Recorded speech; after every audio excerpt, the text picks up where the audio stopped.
Gracias por regresar con nosotros. Estábamos empezando a tener la respuesta aquí de Julio, pero quisiera que la retomáramos, Julio. Cuéntanos un poco en esta parte política, digamos.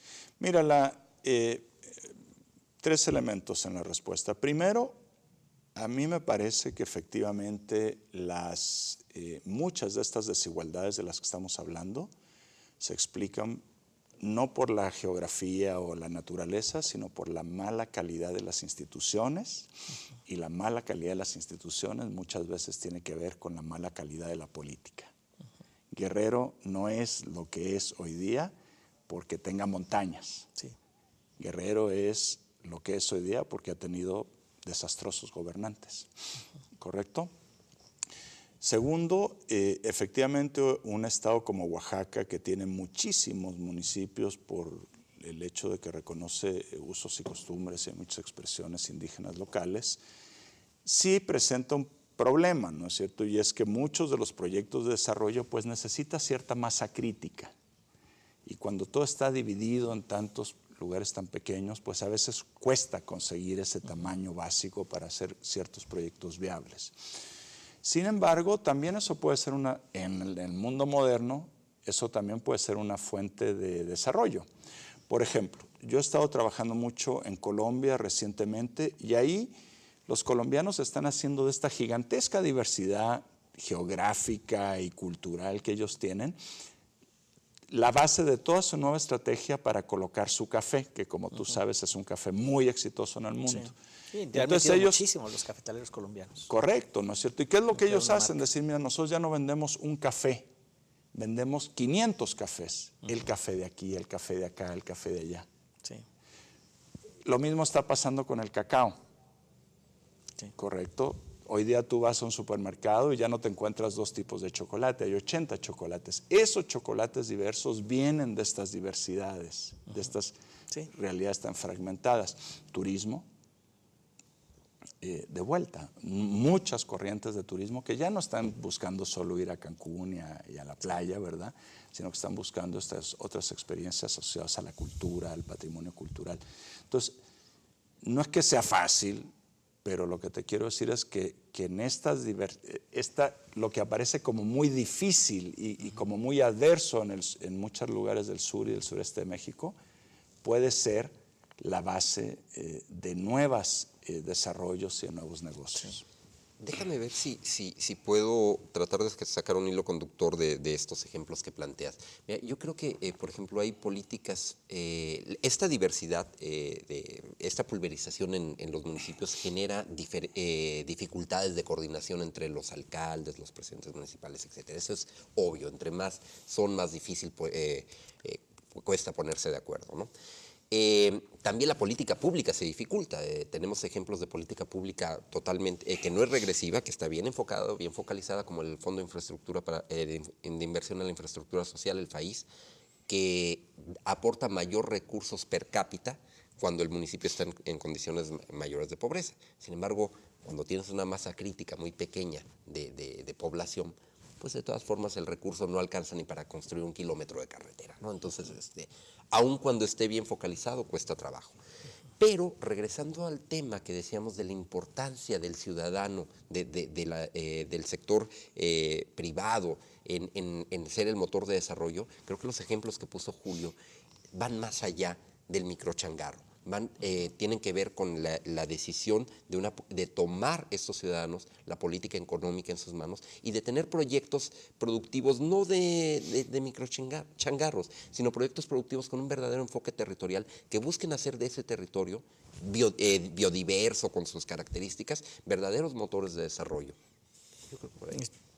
Entonces veríamos como que sí hay una parte macro y una parte micro, digamos, y como dices, el café, digo, se le destinaron los colombianos muchísimos años de poner la marca, ¿no? Café de Colombia, telenovelas, en los aviones, o sea, por todos lados, le invirtieron mucho. Qué bueno que ahora, como dices, pues ya eso ya no, ya mejor es Café de Colombia por allá, pero el café de esta región es el que tiene esta particularidad. Pero sí, efectivamente, pues sí hay a veces complicaciones de otra índole. En ese, digamos, estamos como descartando lo que estoy tratando de hacer, descartando elementos que tradicionalmente se piensa que por eso hay diferencias importantes, como puede ser la geografía, como puede ser esta parte política. ¿Qué otras, digamos, regresando a lo de los subsidios que decías, que están mal ubicados, que son a veces regresivos, ¿qué tanto se está dando en México y qué tanto se está dando en el resto de América Latina? O sea, ¿cómo estamos ahí? Mira, a nosotros nos preocupa que en México se ha ido perdiendo en el ámbito, por ejemplo, del desarrollo productivo, ¿no es cierto? Se ha ido perdiendo la lógica de esfuerzos compartidos entre el Estado y el sector privado para hacer verdaderos programas de desarrollo, ¿no es cierto? Tenemos, por ejemplo, en el mundo rural, para el mundo rural, cientos de programas públicos y un presupuesto gigantesco pulverizado en estos programas públicos. Mucho más presupuesto per cápita que Brasil, por ejemplo, o que Chile. ¿Okay? En México. Por habitante rural, México gasta más que Brasil o en Chile. Sin embargo, con cero impacto o con muy escaso impacto. ¿Por qué? Porque estos programas públicos no se proponen objetivos de desarrollo, sino que bajan apoyos. Entonces a ti te doy un microinvernadero, al otro señor le doy una capacitación en crianza de puercos, a ninguno de los dos los apoyo en la comercialización y disperso esto en bajadas de apoyos, ¿verdad? Es simplemente una forma cara y ineficiente no de verdadera política de desarrollo, sino una especie de mala política social. ¿Sí? Una de las cosas que nosotros propugnamos y que hemos tenido cierto éxito junto con actores importantes del gobierno mexicano en impulsar, es la idea de decir, mira, retomemos la idea de que estos programas públicos no se trata de bajar cositas, sí, sino de plantearse objetivos de desarrollo de cierta envergadura, ¿te fijas? Eso México lo tuvo además distinguidamente. Era un país al cual los otros países de América Latina miraban. ¿A qué te refieres en concreto? ¿En qué época es esto? Bueno, desde los años 40, 50, ¿no es cierto? Empezamos a irnos hacia abajo en los 70, 80 y yo creo que en los últimos 20 o 30 años básicamente estamos con estos cientos de programas a cuentagotas distribuyendo absurdo, proyectos que no impactan en nada, no impactan ni en productividad, ni en empleo, ni en pobreza, etcétera, ¿no es cierto? Pero hubo grandes apuestas que eran del Estado, pero también involucraban a la sociedad. No solo era el Estado haciendo todo, ¿no es cierto?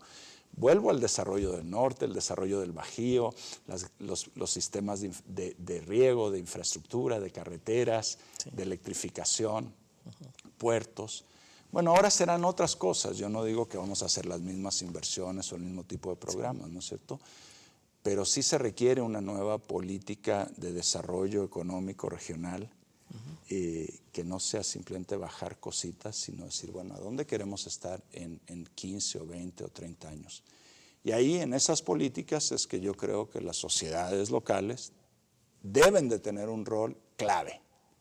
Clave. No puede ser el Estado en la Ciudad de México que diga, mira, esto es lo que va a pasar en el Istmo de Tehuantepec.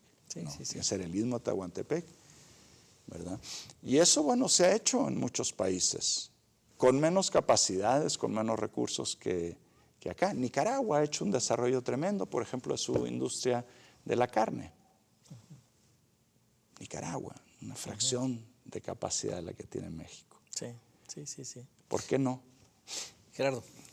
Mira, yo creo que hay dos temas interesantes en este planteamiento. Primero, la política, los derechos sociales, ahora que viene todo el tema de medición de pobreza tan fuerte durante los próximos 3 años, ¿no? Vamos a tener mediciones continuas en estos próximos 3 años.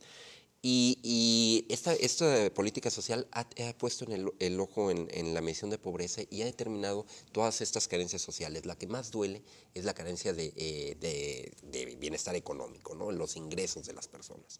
Pero esos ingresos de las personas, para verdaderamente alcanzar un nivel de desarrollo importante, necesitan ser sostenibles en el tiempo y basarse en el desarrollo territorial, ¿no? El problema de tener muchos programas de fomento económico productivo en el sector agrícola, por ejemplo, es que cada uno de ellos tiene su propia clientela. Y no estoy hablando forzosamente de clientela política, ¿no? de compra de votos ni nada de esto, sino simplemente al ser tantos, cada uno atiende una fracción de la población.